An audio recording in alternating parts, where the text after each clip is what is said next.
Hi everyone, this is T. Bhaskar Reddy, Assistant Professor of Economics, Government Degree College for Women, Nalgonda. In previous video, we have discussed about the important concept of macroeconomic analysis, consumption function. Today, we are going to learn about the another important concept of macroeconomics, that is saving function. గత వీడియోలో మనం వినియోగ ఫలం అనేటటువంటి అంశం స్థూల అర్థశాస్త్రంలో అతి ముఖ్యమైన వినియోగ ఫలం గురించి నేర్చుకున్నాము.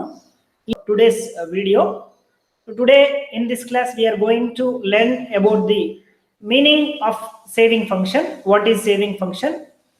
After that, concepts of saving function. There are two concepts of saving function. One is the average propensity to save. The other one is the marginal propensity to save. Later, tabular presentation of APS and MPS. So finally, we are going to discuss about the graphical representation of APS and MPS. So ఈ రోజు వీడియోలో మనం నేర్చుకోబోతున్న అంశాలు పొదుపు ఫలం అంటే ఏమిటి, దాని అర్థం, పొదుపు ఫలానికి సంబంధించి ఉన్నటువంటి భావనలు. రెండు ముఖ్యమైన భావనలు ఉన్నాయి. ఒకటి సగటు పొదుపు ప్రవృత్తి APS, ఇంకొకటి ఉపాంత పొదుపు ప్రవృత్తి ఎంపీఎస్. తర్వాత ఏపీఎస్ ఎంపీఎస్లకు సంబంధించిన పట్టికలకు సంబంధించిన వివరణ ఈ వీడియోలో చూస్తాము. చివరిగా ఏపీఎస్ ఎంపీఎస్ అనేటటువంటి భావనలను రేఖాచిత్రాల ద్వారా తెలుసుకుంటాం. సో ముందుగా మీనింగ్ ఆఫ్ సేవింగ్ ఫంక్షన్ అనేటటువంటి విషయాన్ని చూద్దాం. Saving is that part of income which is not spent on current consumption. So పొదుపు అనేది ఆదాయంలో ఖర్చు పెట్టకుండా మిగిల్చినటువంటి భాగము. Saving is equal to Y minus C. పొదుపు అంటే ఆదాయంలో వినియోగం చేయగా మిగిలినటువంటి భాగం. Savings is equal to income minus consumption. ఆదాయంలోంచి వినియోగాన్ని తీసివేయగా మిగిలిన భాగమే పొదుపు. The saving function describes a relationship between saving and disposable income. పొదుపు ఫలం అనేది పొదుపుకు మరియు వ్యయార్హ ఆదాయానికి మధ్య గల సంబంధాన్ని విశదీకరిస్తుంది. It was introduced by John Maynard Keynes in 1936 in his famous book General Theory of Employment, Interest and Money. JM Keynes అనేటటువంటి ఆర్థికవేత్త 1936లో తాను ప్రచురించినటువంటి General Theory of Employment, Interest and Money అనే గ్రంథంలో ఈ పొదుపు ఫలం అనేటటువంటి భావనను వివరించడం జరిగింది. Saving function or propensity to save is one of the important tools of Keynesian economics. Keynes అర్థశాస్త్రంలో పొదుపు ఫలం లేదా పొదుపు ప్రవృత్తి అనేటటువంటిది అతి ముఖ్యమైనటువంటి సాధనంగా పేరుగాంచినది. The saving function refers to the income saving relationship. ముందుగా మనం చెప్పుకున్నట్లుగానే పొదుపు ఫలం అనేది ఆదాయము మరియు పొదుపు మధ్య గల సంబంధానికి సంబంధించిన అంశం. Saving function is a functional relationship between total saving and gross national income. పొదుపు ఫలం అనేది మొత్తం పొదుపుకి అలాగే స్థూల జాతీయ ఆదాయానికి మధ్య ఉన్నటువంటి ప్రమేయ సంబంధము. Next, it is the desire or tendency of the households or individuals to save at a given level of income in the economy. So ఈ పొదుపు ఫలం అనేది దేనిని సూచిస్తుంది అంటే కుటుంబాల యొక్క పొదుపు చేయాలనేటటువంటి కోరికను లేదా పొదుపు చేయాలనేటటువంటి దృక్పథాన్ని లేదా ధోరణులను, ఒక నిర్ణీత ఆదాయ స్థాయి వద్ద పొదుపు చేయాలనేటటువంటి కుటుంబాల యొక్క ధోరణులను లేదా కోరికను తెలియచేసే భావన. Saving is a function of disposable income. So this is the original meaning of the saving function. Saving is a function of disposable income. Symbolically it can be expressed as S is a function of Y. అంటే పొదుపు ఫలం అనేది, పొదుపు అనేది దేని మీద ఆధారపడి ఉంటుంది అంటే వ్యయార్హ ఆదాయం పైన ఆధారపడి ఉంటుంది. సో దాన్ని గుర్తుల పరంగా ఎలా సూచిస్తారంటే S is function of Y అనేటటువంటి సమీకరణం ద్వారా సూచించడం జరుగుతుంది. This is the original form of the saving function. S is function of Y. Consumption function లో మనం C is function of Y చూసాము. ఇక్కడ సేవింగ్ ఫంక్షన్ లో S is function of Y. It means saving is a function of income or saving depends upon the level of income in the economy. అంటే పొదుపు అనేది ఆదాయ స్థాయి పైన ఆధారపడి ఉంటుంది. Here S refers to saving, F refers to functional relation, Y refers to income. Okay. Next, concepts of saving function. పొదుపు ఫలానికి సంబంధించినటువంటి భావనలు. There are two important concepts of propensity to save or saving function which are developed by J.M. Keynes. So మనం వినియోగ ఫలంలో రెండు రకాల భావనలను Keynes అభివృద్ధి చేసిన విధంగానే పొదుపు ఫలంలో కూడా రెండు రకాల భావనలను అభివృద్ధి చేయటం జరిగింది. అవేంటంటే APS and MPS, average propensity to save and marginal propensity to save. సగటు పొదుపు ప్రవృత్తి మరియు ఉపాంత పొదుపు ప్రవృత్తి. ఒక్కొక్క అంశం గురించి డీటెయిల్డ్ గా మనం నేర్చుకుందాం. The first concept of saving function is average propensity to save or APS. Average propensity to save is the ratio of level of total saving and the level of total income. APS is calculated by dividing the total saving and the level of total income. సగటు పొదుపు ప్రవృత్తి అనేటటువంటి అంశం దేనిని సూచిస్తుందంటే, లేదా సగటు పొదుపు ప్రవృత్తి అనేది మొత్తం పొదుపు మరియు మొత్తం ఆదాయాల నిష్పత్తి. Okay, it is the ratio of total saving and total income. మొత్తం పొదుపు మొత్తం ఆదాయాల నిష్పత్తినే మనం సగటు పొదుపు ప్రవృత్తి అంటాం. ఈ ఏపీఎస్ ని ఎలా మనం లెక్కించవచ్చు అంటే, మొత్తం పొదుపుని మొత్తం ఆదాయం చేత భాగించడం ద్వారా లెక్కించవచ్చు. సో వినియోగ ఫలంలో కూడా మనం అదే విధంగా చేసాం. వినియోగాన్ని ఆదాయం చేత భాగించడం ద్వారా, మొత్తం వినియోగాన్ని మొత్తం ఆదాయం చేత భాగించడం ద్వారా వినియోగ ఫలాన్ని లెక్కించవచ్చు.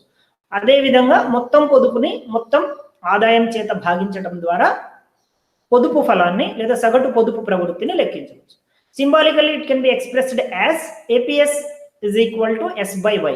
అంటే దాన్ని సమీకరణ పరంగా లేదా గుర్తుల పరంగా ఎలా ప్రకటించవచ్చు లేదా తెలియచేయవచ్చు అంటే, APS is equal to S by Y అనే అక్షరాల ద్వారా, గుర్తుల ద్వారా తెలియచేయవచ్చు.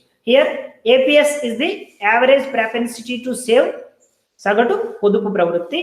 Yes is total saving, Y is the total income. అంటే ఏపీఎస్ అనేది సగటు పొదుపు ప్రవృత్తిని సూచిస్తుంది, ఎస్ అనేది పొదుపుని సూచిస్తుంది, వై అనేది ఆదాయం, మొత్తం ఆదాయాన్ని సూచిస్తుంది. Next, marginal propensity to save. The second concept of saving function or propensity to save is marginal propensity to save or MPS. MPS is the ratio between the change in level of total saving and the change in level of income. ఉపాంత పొదుపు ప్రవృత్తి పొదుపు ఫలానికి సంబంధించి ఉన్న రెండవ భావన. ఉపాంత పొదుపు ప్రవృత్తి అంటే ఏంటంటే, పొదుపులో వచ్చేటటువంటి మార్పుకు అదే విధంగా ఆదాయంలో వచ్చేటటువంటి మార్పుకు గల నిష్పత్తినే ఉపాంత పొదుపు ప్రవృత్తి అంటారు. సో ఇది కూడా మనకు ఉపాంత వినియోగ ప్రవృత్తిని పోలి ఉంటుంది. ఉపాంత వినియోగ ప్రవృత్తిలో మనం ఏం చూసామంటే, it is the ratio between the change in level of total consumption and the change in level of income. So వినియోగంలో వచ్చే మార్పుకి ఆదాయంలో వచ్చే మార్పుకు నిష్పత్తినేమో ఉపాంత వినియోగ ప్రవృత్తి అంటాము. ఇక్కడ పొదుపులో వచ్చే మార్పుకి ఆదాయంలో వచ్చే మార్పుకు గల నిష్పత్తిని ఉపాంత పొదుపు ప్రవృత్తి అంటాం. This indicates the proportion of change in total income allocated towards saving. అంటే ఈ ఎంపీఎస్ అనేది, ఉపాంత పొదుపు ప్రవృత్తి అనేది దేనిని సూచిస్తుంది అంటే, పెరిగినటువంటి ఆదాయంలో పొదుపుకు ఎంత భాగము కేటాయించబడుతుంది, ఎంత నిష్పత్తి పొదుపుకు కేటాయించబడుతుంది అనేటటువంటి విషయాన్ని ఇది సూచిస్తుంది. MPS can be obtained by dividing the change of saving by a change in income. అంటే ఉపాంత పొదుపు ప్రవృత్తిని మనం ఎలా కనుగొనవచ్చు అంటే, పొదుపులో వచ్చిన మార్పును ఆదాయంలో వచ్చిన మార్పు చేత భాగించటం ద్వారా లెక్కించవచ్చు. Okay, symbolically this can be expressed as MPS is equal to delta S by delta Y. అంటే గుర్తుల పరంగా దాన్ని ఎలా మనం తెలియపరచవచ్చు అంటే, MPS is equal to delta S by delta Y అనే సమీకరణం లేదా గుర్తుల పరంగా తెలియజేయవచ్చు. హియర్ ఎంపీఎస్ అంటే ఏంది? మార్జినల్ ప్రాపెన్సిటీ టు సేవ్, ఉపాంత పొదుపు ప్రవృత్తి. డెల్టా ఎస్ అంటే చేంజ్ ఇన్ సేవింగ్, పొదుపులో వచ్చిన మార్పు. డెల్టా వై అంటే చేంజ్ ఇన్ ఇన్కమ్, ఆదాయంలో వచ్చిన మార్పు. సో ఇది ఫార్ములా అనుకోవచ్చు మనం, సూత్రం, ఉపాంత పొదుపు ప్రవృత్తిని లెక్కించడానికి సూత్రం. సో దీన్ని మనం కంపారిజన్ చేసుకుంటూ చదివితే అర్థశాస్త్రాన్ని సులభమైన శైలిలో అవగాహన చేసుకోవచ్చు. వినియోగ ఫలంలో ఉన్న కాన్సెప్ట్స్ అన్నిటినీ దీంతో కంపేర్ చేసుకోవచ్చు. అక్కడ ఏపీసీ అంటే C by Y, consumption by income. APS అంటే saving by income, S by Y. Next MPC అంటే marginal propensity to consume, delta C by delta Y. So అక్కడ ఎంపీసీ బదులు ఎంపీఎస్ ఒక లెటర్ చేంజ్ అయింది, C బదులు S వస్తే అక్కడ delta C by delta Y ఉన్నది ఎలా మారిపోతుంది, delta S by delta Y. ఈ రకంగా వినియోగ ప్రవృత్తి, ఆ భావనలు, ఆ సూత్రాలు మనకు అవగాహన కలిగి ఉంటే పొదుపుకు సంబంధించిన సగటు పొదుపు ప్రవృత్తి, ఉపాంత పొదుపు ప్రవృత్తి భావనలను సులభంగా అవగాహన చేసుకునే అవకాశం ఉంటుంది. Okay, next tabular presentation of APS and MPS. సగటు పొదుపు ప్రవృత్తి, ఉపాంత పొదుపు ప్రవృత్తులను పట్టిక ద్వారా తెలుసుకోవటం. సో ఇక్కడ మనకు సేమ్ కన్జంప్షన్ ఫంక్షన్ లో కూడా ట్యాబ్యులర్ ప్రెజెంటేషన్ ఆఫ్ ఏపీసీ, ఎంపీసీ గురించి మనం గత వీడియోలో చూసాము. ఇక్కడ కూడా అదే పద్ధతిలో చూస్తున్నాము, కాకపోతే అక్కడ ఓన్లీ కన్జంప్షన్ ఇచ్చాము, మనం సేవింగ్ ఇవ్వలేదు. ఇక్కడ in addition to consumption we are presenting the another column saving in this schedule or in this table. So in this table we have 5 columns. So first one is the income, second is the consumption, the other one is saving, next one is APS, and last one is the MPS. So ఇందులో మనకు 5 columns ఉన్నాయి ఈ పట్టికలో. ఒకటి ఆదాయాన్ని సూచించే కాలం, రెండవ కాలం వినియోగాన్ని సూచిస్తుంది, మూడవ కాలం పొదుపును సూచిస్తుంది, నాలుగవ కాలం సగటు పొదుపు ప్రవృత్తిని తెలియజేస్తే, చివరిది 5వ కాలం ఉపాంత పొదుపు ప్రవృత్తిని తెలియజేస్తుంది. ఓకే, ఇప్పుడు ఆదాయం పెరిగే కొద్దీ వినియోగం, పొదుపులు ఎలా మారుతున్నాయో చూద్దాం. ఇక్కడ మనకు వినియోగంతో సంబంధం లేదు, మనకు కావాల్సింది ప్రధానంగా పొదుపు. కానీ ఆదాయం, వినియోగం రెండూ తెలిస్తేనే మనకు పొదుపు అనేది తెలుస్తుంది. ఓకే, ఇక్కడ ఆదాయం అనేది it is increasing from 0 to 500. Income has increased from 0 to 500. అంటే ఆదాయం 0 నుంచి 500కు పెరిగింది, 0 నుంచి 100కి, 100 నుంచి 200, 300, 400, 500, ఈ విధంగా ఆదాయం పెరుగుతూ వస్తుంది. ఆదాయం పెరిగే కొద్దీ వినియోగం కూడా పెరుగుతూ ఉంది. 80 నుంచి 140, ఆ తర్వాత 200, 260, 320, 320. Okay, consumption also increasing, it is increasing from 80 to 140 and 140 to 200, 200 to 260, 320, 380. Okay, next saving. So we can obtain saving by subtracting the consumption from income. పొదుపు ఎలా వస్తుందంటే ఆదాయంలో ఖర్చు పెట్టగా మిగిలినది, ఆదాయంలో వినియోగం పోగా మిగిలినదే పొదుపు. S is equal to Y minus C. Here ఇక్కడ వై ఉంది, మనకు సి ఉంది. ఈ వైలోంచి సి తీసేస్తే then we will get the saving. ఆదాయంలోంచి వినియోగం తీసేస్తే పొదుపు వస్తుంది. Here what is income at first stage? At first stage the level of income is 0, the level of consumption is 80. So 0 minus 80, that is equal to minus 80. It means negative savings. రుణాత్మక పొదుపు అంటే అర్థం ఏంటి? ఆదాయం ఏమీ లేదు, వినియోగం 80 చేశాడు అంటే ఇది రుణం, అప్పు అవుతుంది. అప్పు చేసి వినియోగం చేయటం. ఓకే, జీవన ప్రమాణాన్ని నిలుపుకోవడం కోసం ప్రజలు ఏం చేస్తారు? ఆదాయం శూన్యం ఉన్న వినియోగం చేస్తారు. వినియోగం చేయకపోతే జీవించడం కష్టం కాబట్టి, okay, to maintain standard of living. So consumption is positive even income is 0. ఆదాయం సున్నాగా ఉన్నప్పటికీ వినియోగం ధనాత్మకంగా ఉంటుంది, ఎందుకంటే జీవన ప్రమాణాన్ని నిలుపుకోవడం కోసం. సో ఇక్కడ ఏమవుతుంది? ఆదాయం సున్నా ఉండి వినియోగం పాజిటివ్గా ఉంటే సేవింగ్ అనేది నెగిటివ్గా వస్తుంది. 0 minus 80 is equal to minus 80. So in second stage the income has increased from 0 to 100. At the same time consumption also increased from 80 to 140. Okay, here 100 minus 140. This is also in negative terms, minus 40. ఇక్కడ కూడా income 0 ఉంది, income 100 ఉంది, consumption 140 ఉంది. Here consumption is more than income. So income 0 ఉన్నా లేదా income consumption కంటే తక్కువ ఉన్నా మనకు సేవింగ్ అనేది నెగిటివ్ లో వస్తుంది. ఓకే, రెండు స్టేజ్లో మనకు నెగిటివ్ సేవింగ్ వచ్చింది, -80, -40.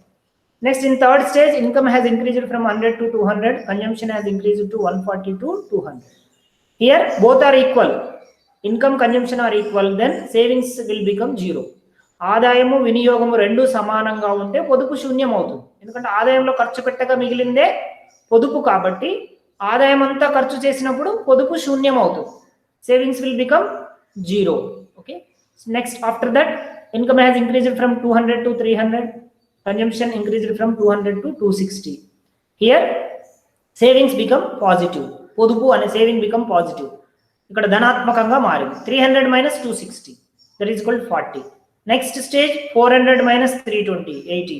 500 minus 380, 120. ఈ విధంగా మనకు రుణాత్మకంగా ఉన్న పొదుపు శూన్యం అవుతుంది as income increases. Okay, saving will become zero from negative part, after that it will become positive. అంటే రుణాత్మకంగా ఉన్న పొదుపు శూన్యం అవుతుంది ఆదాయం పెరిగే కొద్దీ, ఆ తర్వాత ధనాత్మకం అవుతుంది. -80, -40, 0, 40, 80, 120. So it means saving is increasing as the changes or as the increase as per the increase in the level of income. అంటే ఆదాయం పెరిగే కొద్దీ పొదుపు పెరుగుతుంది. ఇక్కడ -80 నుంచి -40 అంటే అర్థమైంది, ఇక్కడ సేవింగ్ 40 పెరిగినట్టు. -40 నుంచి 0 అయినా ఇక్కడ కూడా 40 రూపీస్ పెరిగినట్టు. ఆ తర్వాత కూడా మళ్ళీ 0 to 40 అంటే 40 పెరిగింది, 40 to 80 40 పెరిగింది, 80 to 120 కూడా 40 పెరిగింది. సో ఈ విధంగా ఆదాయం పెరుగుతున్న కొద్దీ పొదుపు పెరుగుతూ వచ్చింది. ఓకే, నెక్స్ట్ మనకు కావాల్సినటువంటి 2 important concepts, average propensity to save and marginal propensity to save. సగటు పొదుపు ప్రవృత్తి, ఉపాంత పొదుపు ప్రవృత్తి. సో ఫస్ట్ స్టేజ్లో మనం లెక్కించలేము, ఇది 80/0 సంథింగ్ బై 0 ఇన్ఫినిటీ అవుతుంది, -∞ కాబట్టి దాన్ని పరిగణలోకి తీసుకోలేదు. సో సెకండ్ స్టేజ్ నుంచి చూద్దాం. Here saving is -40, income is 100, -40/100 that is equal to -0.4. So ఇక్కడ మనకు ఏపీఎస్ కూడా నెగిటివ్ వచ్చింది. సో సేవింగ్ మైనస్లో ఉన్నప్పుడు, రుణాత్మకంగా ఉన్నప్పుడు సగటు పొదుపు ప్రవృత్తి కూడా రుణాత్మకంగా వస్తుంది, ఇట్ ఈస్ -0.4. నెక్స్ట్ థర్డ్ స్టేజ్లో 0 ఉంది, 0/200 ఈజ్ ఈక్వల్ టు 0. ఓకే, అంటే ఆదాయము వినియోగం సమానమైనప్పుడు పొదుపు శూన్యం అవుతుంది, పొదుపు శూన్యం అయితే సగటు పొదుపు ప్రవృత్తి కూడా శూన్యం అవుతుంది. The APS will become 0 when saving is 0 or when income is equal to consumption, then APS will become 0. ఆదాయం వినియోగాలు సమానమైతే సగటు పొదుపు ప్రవృత్తి శూన్యం అవుతుంది. సో ఇంకా నెక్స్ట్ స్టేజ్లో ఏమవుతుంది, 40/300 S/Y కదా ఇక్కడ మనకు. ఎస్ అంటే ఇది గ్రీన్ కలర్లో ఉన్న వాల్యూస్ అన్ని కూడా సేవింగ్. ఓకే, థర్డ్ కాలం 40/300 0.133, 80/400 0.2, నెక్స్ట్ 120/500 0.24. ఈ విధంగా ఏపీఎస్ అనేది పెరుగుతూ వచ్చింది. సో మనం ఇంతకు ముందు గత వీడియోలో కన్జంప్షన్ ఫంక్షన్ దగ్గర ఏపీసీ చూసాం, ఏపీసీ వాల్యూ తగ్గుతూ వచ్చింది. అంటే ఆదాయం పెరిగే కొద్దీ ఆదాయంలో వినియోగం చేసే శాతం తగ్గుతూ వస్తుంది. వినియోగం తగ్గిందంటే అర్థం ఏంటి, మనం అక్కడ చర్చించుకున్నాం. ఏపీసీ తగ్గుతుంది అంటే దాని అర్థం APC is decreasing means APS is increasing. అంటే సగటు వినియోగ ప్రవృత్తి తగ్గుతూ ఉంది అంటే సగటు పొదుపు ప్రవృత్తి పెరుగుతూ ఉంది అని అర్థం. Okay, next the next concept, the second concept of propensity to save or saving function is marginal propensity to save. So ఇది ఎలా ఉందో చూద్దాం. దీని ఫార్ములా ఏంది, ΔS/ΔY, change in saving by change in income. పొదుపులో వచ్చిన మార్పు బై ఆదాయంలో వచ్చిన మార్పు. సో ఫస్ట్ మనకు 0 కంటే ముందు తెలియదు కాబట్టి దాన్ని వదిలేసాము. 0 to 100, 80 to 140. So sorry, -80 to -40, change in saving, not change in consumption, change in saving. Okay, we should take change in saving by change in income. -80 to -40 అంటే ఏమైంది, అది 40 పెరిగిందని అర్థం. -80 నుంచి -40 వచ్చిందంటే 40 పెరిగిందని అర్థం. సో ΔS ఈజ్ 40, ఇక్కడ 40 రాసాము. ΔY ఆదాయంలో వచ్చిన మార్పు, ఆదాయం ఎంత మారింది, 0 నుంచి 100 అంటే 100 మారింది. Okay, ΔY is 100, 40/100 is equal to 0.4. So next stage ఇక్కడ నుంచి ఇక్కడికి ఎంత పెరిగింది, -40 నుంచి 0 అయిందంటే ఇక్కడ కూడా మనకు 40 పెరిగినట్టు. మైనస్లోంచి 0 వచ్చిందంటే ఎంత మైనస్ పోయిందంటే అంత మేరకు మనకు ప్లస్ అయినట్టు అర్థం. సో ఇక్కడ కూడా 40 పెరిగింది, ΔS is 40, ΔY is also 100. So ప్రతి చోట మనకు సేవింగ్ లో వచ్చిన మార్పు అనేది ఫిక్స్డ్ గా ఉంది, it remain unchanged. The change in saving is constant and the change in income also constant. So both are remain unchanged. ΔS and ΔY are remain unchanged, both are remain unchanged. అంటే మనకు ఆదాయంలో మార్పు స్థిరంగా ఉంది, పొదుపులో మార్పు స్థిరంగా ఉంది. అంటే పొదుపులో మార్పు ప్రతి చోట 40 ఉంది, చూడండి ఇక్కడ 40 వేసాం. నెక్స్ట్ ఆదాయంలో మార్పు ప్రతి చోట 100గా ఉంది. సో అందుకోసమే మనకు ఉపాంత పొదుపు ప్రవృత్తి ఎలా వచ్చింది, 40/100 0.4, ప్రతి చోట 0.4 వచ్చింది. మనకు అక్కడ వినియోగ ఫలంలో గత వీడియోలో మనం చూసిన ఎంపీసీ ఎలా వచ్చింది, మనకు 0.6 వచ్చింది. సో ఎంపీసీ 0.6 వస్తే ఎంపీఎస్ ఖచ్చితంగా 0.4 రావాలి, because MPC plus MPS is equal to 1. So 0.6 plus 0.4 1 అవుతుంది. కాబట్టి ఎంపీసీ ఎంపీఎస్ ఎప్పుడు కూడా కలిపితే మనకు 1కి సమానం అవుతుంది. Okay, so this is the tabular presentation or tabular explanation about the average propensity to save and marginal propensity to save. Here APS is increasing as per the increase in the level of income, and MPS is remain unchanged, it is constant. Okay, because changes in saving and changes in income are remain unchanged, therefore MPS, the value of MPS is also remain unchanged, it is also constant. ఉపాంత పొదుపు ప్రవృత్తి విలువలో మార్పు లేదు. అక్కడ MPC విలువలో కూడా మార్పు లేదు వినియోగ ఫలంలో, ఇక్కడ పొదుపు ఫలంలో ఎంపీఎస్ విలువలో కూడా మార్పు లేదు. Okay, next graphical representation of both APS and MPS. So first we are going to learn about the graphical explanation about the average propensity to save. Okay, సగటు పొదుపు ప్రవృత్తికి సంబంధించిన రేఖాచిత్ర వివరణను మనం ఇప్పుడు చూద్దాం. So here income taken on OX axis and savings shown on OY axis. Okay, so this is the pink line, S is the saving line. ఇది పొదుపు రేఖ. సో ఇది ఎక్కడి నుంచి వచ్చింది మనకి? ఇక్కడ x అక్షము కింది భాగం నుంచి వచ్చింది. ఎందుకు అలా వచ్చింది అంటే, సో మనకు రేఖాచిత్రంలో ఎప్పుడైనా we have two parts on both axis, positive part and negative part. X axis మీద తీసుకుంటే this is the middle part, జీరోకు రైట్ సైడ్ పాజిటివ్ వాల్యూస్ ఉంటాయి, జీరోకు లెఫ్ట్ సైడ్ నెగటివ్ వాల్యూస్ ఉంటాయి. వై యాక్సిస్ మీద తీసుకుంటే జీరోకు పైన పాజిటివ్ వాల్యూస్, జీరోకు కింద నెగటివ్ వాల్యూస్. ఓకే, మనం ఇప్పుడు సేవింగ్ ని వై అక్షం మీద తీసుకున్నాం కాబట్టి మనకు సేవింగ్ మైనస్ వచ్చింది. ఇక్కడ చూడండి ఒకసారి, -80 -40 సేవింగ్ మనకు నెగటివ్ లో వచ్చింది కాబట్టి సేవింగ్ లైన్ మనకు ఎక్స్ యాక్సిస్ కి కిందగా వస్తుంది. మనకు ఎప్పుడైనా సరే మనకు ఏ లైన్ అయినా XY అక్షాలకు మధ్యలో ఉంటుంది. Okay, any line lies between the X and Y axis, but saving line lies below the X axis because saving become negative. అంటే పొదుపు రుణాత్మకమైంది కాబట్టి పొదుపు రేఖ ఎక్స్ అక్షానికి కిందకు వచ్చింది. సో అది ఇక్కడ నుంచి స్టార్ట్ అయింది, మనకి ఇక్కడ నుంచి పాజిటివ్ స్లోప్ తోటి ఇలా ముందుకు వెళ్ళింది. ఓకే, అయితే ఇక్కడ ఇది పాజిటివ్ స్లోప్ ఎందుకు ఉందంటే there is a direct relationship between income and saving. ఇక్కడ చూడండి, ఈ పింక్ వాల్యూస్ ఆదాయము, గ్రీన్ వాల్యూస్ పొదుపు, ఈ రెండింటి మధ్య సంబంధాన్ని చూద్దాం. ఇన్కమ్ ఈజ్ ఇంక్రీజింగ్, ఆదాయం పెరుగుతుంది. So as a result of increase in income the saving also increasing, ఇది కూడా పెరుగుతుంది. -80 నుంచి -40 వచ్చింది అంటే 40 పెరిగింది. -40 నుంచి 0 అయింది, 40 పెరిగింది. 0 నుంచి 40 అయింది, 40 పెరిగింది. ఈ విధంగా ప్రతి 100 రూపాయల ఆదాయం పెరిగే కొద్దీ పొదుపు 40 రూపాయల చొప్పున పెరుగుతుంది. So it means there is a direct relationship between income and saving. ఆదాయానికి పొదుపుకు మధ్య అనులోమ సంబంధం ఉంది. అందుకోసమే పొదుపు రేఖ మనకు ధనాత్మక వాలును కలిగి ఉంది. ఓకే, ధనాత్మక వాలును కలిగి ఉంది. అయితే ఇది మనకి ఎక్స్ అక్షానికి కిందికి వచ్చింది ఎందుకంటే ఇది రుణాత్మకమైంది కాబట్టి. Okay, so this is the saving function. S is function of Y. దీన్నే పొదుపు రేఖ అనొచ్చు లేదా పొదుపు ఫలం అనొచ్చు. S is function of Y means saving is a function of income. Saving depends upon the income. పొదుపు అనేది ఆదాయం పైన ఆధారపడి ఉంది.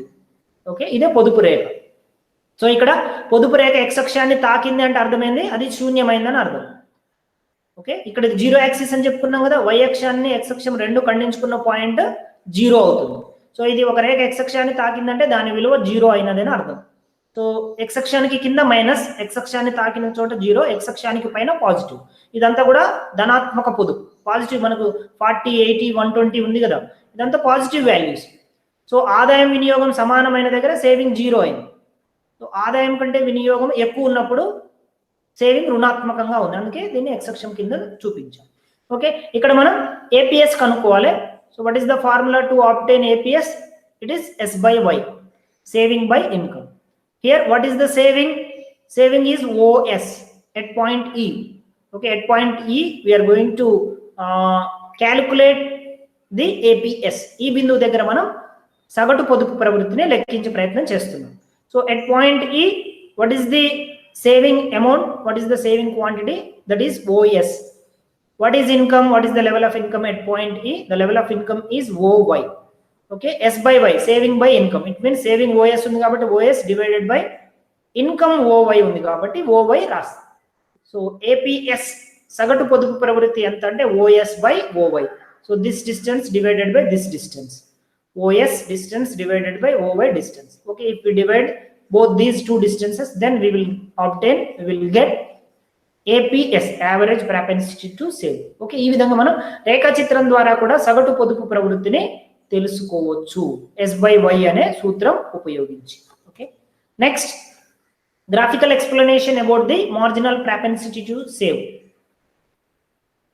ఉపాంత పొదుపు ప్రవృత్తికి సంబంధించిన రేఖాచిత్ర వివరణ. సో ఇక్కడ ఉపాంత పొదుపు ప్రవృత్తి ఎలా వస్తుంది అంటే ఇక్కడ కూడా సేమ్ ఆ గ్రాఫ్ లో ఏమి తేడా లేదు. ఆదాయము x అక్షం మీద, పొదుపు y అక్షం మీద చూపించడం జరిగింది. పొదుపు రేఖ ఫస్ట్ రుణాత్మక భాగము, ఆ తర్వాత ధనాత్మక భాగము. ఇది ధనాత్మక వాలు కలిగి ఉంది. S is function of y, పొదుపు ఆదాయ స్థాయి మీద ఆధారపడి ఉంటుందని సూచించాం. కానీ ఇక్కడ మనం ఎంపీఎస్ క్యాలిక్యులేట్ చేయాలంటే మనకు ఏం తెలియాలి? ఆదాయంలో మార్పు, పొదుపులో మార్పు తెలియాలి. కాబట్టి ఈ రేఖ మీద, పొదుపు రేఖ మీద లేదా పొదుపు ఫలం మీద రెండు బిందువులు గుర్తించి ఆ రెండు బిందువుల మధ్య ఆదాయం ఎంత మారింది, దాని ఫలితంగా పొదుపు ఎంత మారింది తెలుసుకొని ఆ రెండింటిని భాగించడం ద్వారా మనం ఉపాంత పొదుపు ప్రవృత్తిని తెలుసుకోవచ్చు. ఓకే, సో పాయింట్ ఈ ఆల్రెడీ మనం ప్రీవియస్ గ్రాఫ్ లో తెలుసుకున్నాము. ఎట్ పాయింట్ ఈ the level of income is OY, the level of consumption is OS. Okay, so in next stage the income has increased from OY to OY1. Okay, the equilibrium point moves from E to E1. Okay, the next point is E1. So E నుంచి E1 బిందువుకు మనం move చేసినప్పుడు income ఏమైంది? OY నుంచి OY1 కు పెరిగింది. As per the increase in income, the saving also increased from OS to OS1. చూడండి, ఆదాయము ఓవై నుంచి ఓవై1 కు పెరిగింది. ఈ నుంచి ఈ1 బిందువుకు కదలిక ఏర్పడటం ద్వారా ఆదాయం పెరగటం వల్ల పొదుపు కూడా ఏమైంది? ఓఎస్ నుంచి ఓఎస్1 కు పెరిగింది. సో x అక్షం మీద ఆదాయం చూడండి, y అక్షం మీద పొదుపు చూడండి. ఓకే, ఆదాయము y1 మేరకు పెరిగింది, పొదుపు S1 మేరకు పెరిగింది. సో అందుకే ఇక్కడ మనం రాసాం ఏంటిది? This is delta y. The distance of y1 is the delta y. The distance of S1 is the delta s. Okay, SS1 దూరము పొదుపులో వచ్చిన మార్పు, y1 దూరము ఆదాయంలో వచ్చిన మార్పు. Okay, so what is the formula to calculate MPS? The formula to calculate MPS is delta S by delta y. Here what is delta S? Delta S is SS1. Okay, SS1 divided by what is delta y? Already we got here. So ikkada manam chusamu entadi y1 is the delta y. So SS1 by y1. This is the marginal propensity to save. So SS1 by y1 అనేది ఉపాంత పొదుపు ప్రవృత్తి.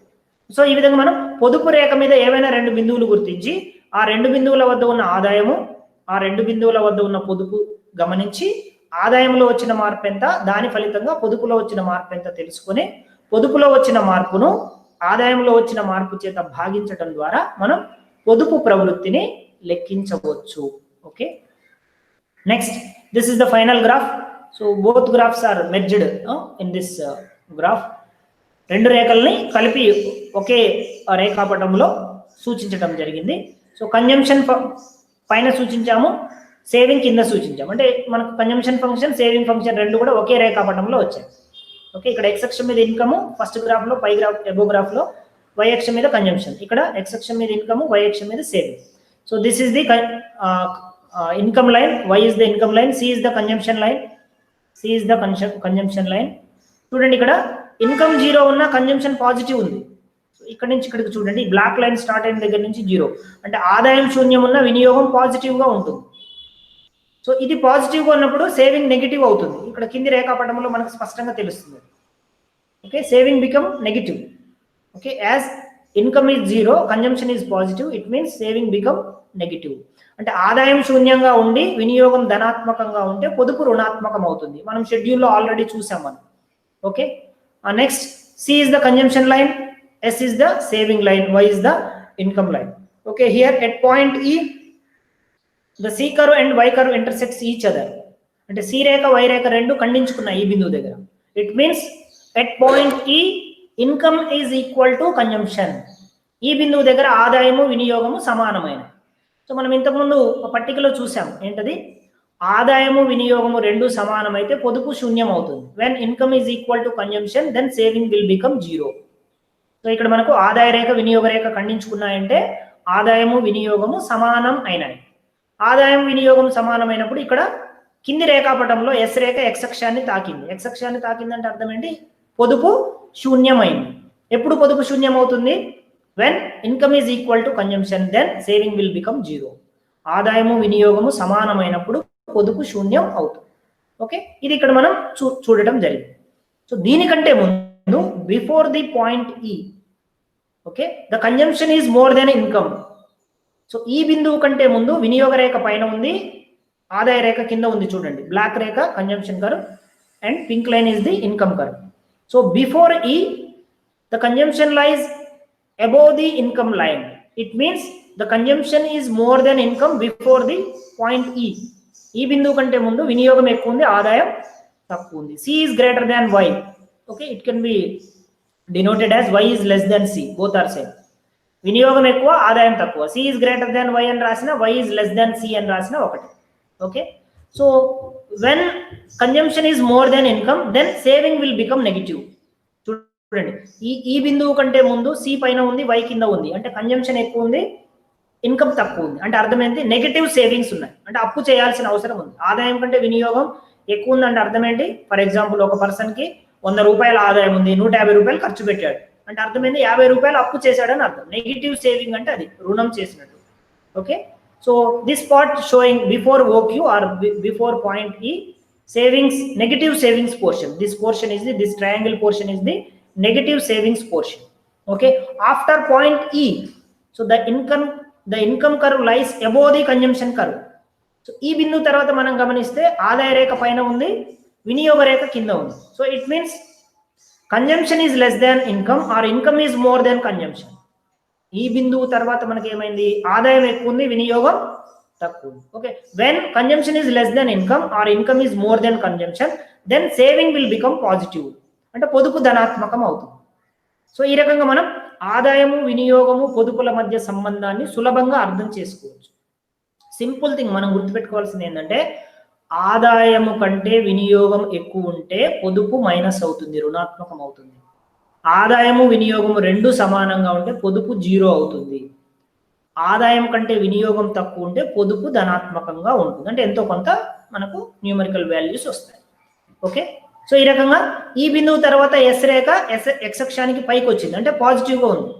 ఈ బిందువు దగ్గర X అక్షాన్ని తాకింది అంటే అర్థమైంది, అక్కడ పొదుపు శూన్యమైంది. ఈ బిందువు కంటే ముందు ఎక్స్ అక్షానికి కింద ఉంది, అంటే అక్కడ రుణాత్మక భాగము. పొదుపు రేఖలో మనకు రుణాత్మక భాగం ఉంది, శూన్య భాగం ఉంది, ధనాత్మక భాగం. ఓకే, రుణాత్మక భాగం ఎప్పుడు ఉంటుంది? C is greater than Y ఉన్నప్పుడు, before E. At point E, okay, zero status, 0 point. ఇక్కడ saving will become zero at point E. పొదుపు శూన్యం అవుతుంది. సో పాయింట్ ఈ తర్వాత పొదుపు ధనాత్మకం అవుతుంది. సో ఈ రకంగా ఆదాయము వినియోగముల మధ్య ఉండే అంతరం ఆధారంగా మనం పొదుపు ఎంత ఉంది, అది ధనాత్మకంగా ఉందా, రుణాత్మకంగా ఉందా, శూన్యంగా ఉందా తెలుసుకునే అవకాశం ఉంటుంది. Okay, so this is the graphical representation about the saving function with the comparison with the consumption function. Okay, అంటే మనం వినియోగ ఫలాన్ని పోలుస్తూ పొదుపు ఫలాన్ని ఇక్కడ మనం తెలుసుకున్నాం. So next, finally, relationship between income, consumption and saving. Already we have discussed in previous graph. Okay, and relation between APC and APS, relation between MPC and MPS. So ఇక్కడ మనం ఆదాయము వినియోగము పొదుపు ఈ మూడింటి మధ్య ఎలాంటి సంబంధం ఉంటుంది, అలాగే సగటు వినియోగ ప్రవృత్తికి సగటు పొదుపు ప్రవృత్తికి ఎలాంటి సంబంధం ఉంటుంది, చివరిగా ఉపాంత పొదుపు ప్రవృత్తికి ఉపాంత వినియోగ ప్రవృత్తికి ఎలాంటి సంబంధం ఉంటుంది. సో ఈ రిలేషన్స్ అన్ని కూడా నేను ఒకే ఒక చిన్న షెడ్యూల్లో, ఒక టేబుల్లో ప్రజెంట్ చేశాను. ఈ టేబుల్ మీరు అవగాహన చేసుకుంటే we can easily understand all these relations, relation between YC and S, relation between APC and APS, and relation between MPC and MPS. Okay, we can easily understand all these relations with one schedule, one table. Okay, this is the table. So here in this table there are two columns, left side column showing the average concepts and right side column showing the marginal concepts. Okay, రెండు columns ఉన్నాయి మనకు ఈ పట్టికలో. ఎడమ వైపు కాలము సగటు అంశాలను తెలియజేస్తుంది, కుడి వైపున ఉన్న కాలం ఉపాంత అంశాలను తెలియజేస్తుంది. సో ఇక్కడ మనం ఇంతకు ముందు చూసినట్టుగా ఏం తెలుసుకుంటాం, ఇక్కడ ఆదాయానికి, వినియోగానికి, పొదుపు ఈ 3 చలాంకాల మధ్య సంబంధాన్ని చూస్తాము. వాటి ఆధారంగా APC APS relation, MPC MPS relation చూస్తాం. ఎలా ఉంటుందో చూద్దాం. ఓకే, చూడండి. Here y is equal to C plus S. This is common equation in income consumption relation. ఆదాయ వినియోగ సంబంధాలలో, ఆదాయ వినియోగ పొదుపు సంబంధాలలో అతి ముఖ్యమైన సాధారణమైన సమీకరణం ఏంటది?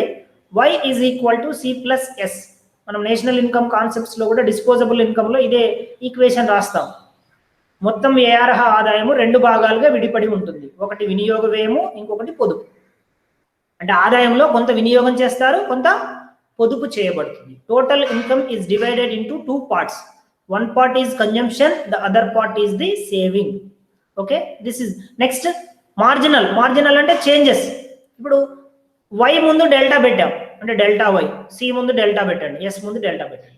So y is equal to C plus S equation ని మనం జస్ట్ డెల్టా గుర్తులు పెట్టడం ద్వారా మార్జినల్ కాన్సెప్ట్ గా కన్వర్ట్ చేయొచ్చు. Okay, we can convert this equation into this equation by adding the delta symbol before these 3 concepts or letters. Okay, so here ఏమైంది? delta y is equal to delta c plus delta s. Simple thing. ఆదాయము 2 భాగాలుగా విడిపోతుంది. ఒకటి వినియోగం, ఇంకోటి పొదుపు. ఆదాయంలో వచ్చే మార్పు కూడా 2 భాగాలుగా విడిపోతుంది. ఎలా? వినియోగంలో మార్పు వస్తుంది, పొదుపులో మార్పు వస్తుంది. పెరుగుదల అనుకుందాం ఉదాహరణకి. ఆదాయం పెరిగింది, వినియోగం పెరుగుతుంది, కొంత పొదుపు పెరుగుతుంది. సో 2 పెరుగుతాయి. So y is equal C plus S, delta y is equal to delta C plus delta S. So మీకు న్యూమరికల్ ఎగ్జాంపుల్స్ ఇస్తే ఇంకా బాగుండేది. సరే, పట్టికలో నాకు space, due to space constraint I'm unable to insert the numbers. Okay, just imagine చేయండి. y is equal 100 అనుకోండి, c 60 ఎంత ఉంటుంది? s 40 ఉంటుంది. 100 ఈజ్ ఈక్వల్ 60 ప్లస్ 40 అంటే 100 రూపాయల ఆదాయంలో 60 రూపాయలు వినియోగము, 40 రూపాయలు పొదుపు. సో ఇప్పుడు ఆదాయము 100 నుంచి 150 రూపాయలకు పెరిగింది. ఓకే, లేదా 100 నుంచి 200లకు పెరిగింది. కన్జంప్షన్ 60 నుంచి 120 రూపాయలకు పెరిగింది, పొదుపు 40 నుంచి 80కి పెరిగింది. సో అంటే 100 రూపాయల ఆదాయం పెరిగితే 60 రూపాయల వినియోగం పెరిగింది, 40 రూపాయల పొదుపు పెరిగింది. సో ఇక్కడ 100 ఈజ్ ఈక్వల్ 60 ప్లస్ 40 అంటే ఆదాయం 100 పెరిగింది, వినియోగం 60 రూపాయలు పెరిగింది, పొదుపు 40 రూపాయలు పెరిగింది. సో ఈ రకంగా y is equal to C plus S అవుతుంది. Delta y is equal to delta C plus delta S. అంటే ఆదాయము ఈజ్ ఈక్వల్ టు వినియోగము ప్లస్ పొదుపు, ఆదాయంలో మార్పు ఈజ్ ఈక్వల్ టు వినియోగంలో మార్పు ప్లస్ పొదుపులో మార్పు.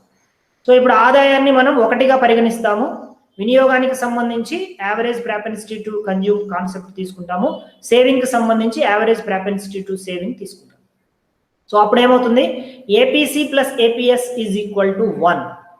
అంటే సగటు పొదుపు ప్రవృత్తి, సగటు వినియోగ ప్రవృత్తి, సగటు పొదుపు ప్రవృత్తి 2 కలిస్తే 1కి సమానం. 1 means 100%. That is the total income. Okay, మొత్తం ఆదాయంలో వినియోగం పొదుపున్నట్టుగా 100%ని మనం రెండు భాగాలుగా విడగొడుతున్నాం. ఏపీసీ ఎంత పర్సంటేజ్, ఏపీఎస్ ఎంత పర్సంటేజ్. అంటే మొత్తం ఆదాయంలో ఎంత శాతం వినియోగం చేస్తున్నాడు, ఎంత శాతం పొదుపు చేస్తున్నాడు. 1 అంటే 100%, 1 అంటే 100%, that is total income. So 100%లో 60% కన్జంప్షన్ చేశాడు, రిమైనింగ్ 40% ఏమవుతుంది? పొదుపు. సో 0.6 ఏపీసీ అయితే 0.4 ఏపీఎస్ అవుతుంది. If we add 0.6, 0.4 then we will get 1. So ఈ రకంగా APC plus APS is equal to 1 అవుతుంది. Next MPC plus MPS is equal to 1. Same ఇక్కడ కూడా అంతే. ఉపాంత వినియోగ ప్రవృత్తి, ఉపాంత పొదుపు ప్రవృత్తి 2 కలిస్తే 1 అవుతుంది. ఇక్కడ కూడా ఎంపీసీ 0.7 అనుకోండి, ఎంపీఎస్ 0.3 అవుతుంది. ఎంపీసీ 0.4 ఉంటే ఎంపీఎస్ 0.6 ఉంటుంది. సో ఇది 40% ఉంటే ఇది 60%, ఇది 30 ఉంటే ఇది 70, ఇది 90 ఉంటే ఇది 10, లేదా ఇది 100 ఉంటే ఇది 0, ఇది 0 ఉంటే ఇది 100. టోటల్గా 2 కలిపితే మనకు 1 వస్తుంది. నెక్స్ట్, సో ఇప్పుడు y is equal to C plus ఎస్లో సిని బయట తీసుకొస్తే, అంటే మనం ఈ 2 తెలిస్తే సి కనుక్కోవచ్చు, ఈ 2 తెలిస్తే ఎస్ కనుక్కోవచ్చు.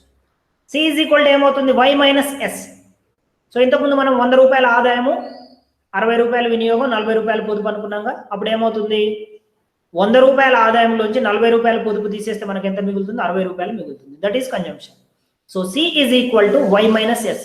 y is equal to C plus S అయినప్పుడు C is equal to y minus S అవుతుంది. సేమ్ ఇక్కడ కూడా అంతే. Delta C is equal to ఏమవుతుంది? Delta y minus delta S అవుతుంది. అంటే వినియోగంలోని మార్పు ఎలా కనుక్కోవచ్చు మనం? ఆదాయంలో మార్పులోంచి పొదుపులో మార్పును తీసివేస్తే వినియోగంలో మార్పు వస్తుంది. ఆదాయం 100 రూపాయలు పెరిగింది, పొదుపు 40 రూపాయలు పెరిగింది. 100లో 40 తీసేస్తే 60 రూపాయలు వినియోగంలో వచ్చిన పెరుగుదల. ఈ 60, 40 రెండు కలిపితే అది 100 రూపాయలు. అది మళ్ళీ పొదుపు ఆదాయంలో పెరుగుదలకు సమానం అవుతుంది. Okay, next APC is equal to 1 minus APS. Same ఇక్కడ కన్జంప్షన్ ని మనం y మైనస్ ఎస్ ద్వారా తెలుసుకున్నట్టుగా ఏపీసీని 1 మైనస్ ఏపీఎస్ ద్వారా తెలుసుకోవచ్చు. ఓకే, 1 అంటే 100% కదా. APC is equal to 1 minus APS. So APS 40% ఉంది, 0.4 ఉంది అనుకోండి. 1 లోంచి 0.4 తీస్తే 0.6 వస్తుంది. ఓకే, సో ఆ రకంగా ఎంపీసీ కూడా అంతే. ఎంపీసీ ఎలా వస్తుంది? 1 లోంచి ఎంపీఎస్ తీసేస్తే ఎంపీసీ వస్తుంది. So therefore MPC is equal to 1 minus MPS as APC is equal to 1 minus APS. అదే విధంగా ఇదే సూత్రం, సేమ్ ఫార్ములాస్. సో ఒక్కొక్క దానికి మనం కంపేర్ చేసుకుంటూ స్టడీ చేస్తే we can easily understand. Okay, finally so ఇప్పుడు మనం y is equal to C plus S అయినప్పుడు C is equal to Y minus S అవుతుంది. ఎస్ ఈజ్ ఈక్వల్ టు ఏమవుతుంది? Y minus C. సింపుల్గా చూడండి, వినియోగము పొదుపు కలిపితే ఆదాయం అవుతుంది. ఆదాయంలోంచి వినియోగం తీసేస్తే ఆదాయంలోంచి పొదుపు తీస్తే వినియోగం వస్తుంది. ఆదాయంలోంచి వినియోగం తీస్తే పొదుపు వస్తుంది. Simple thing.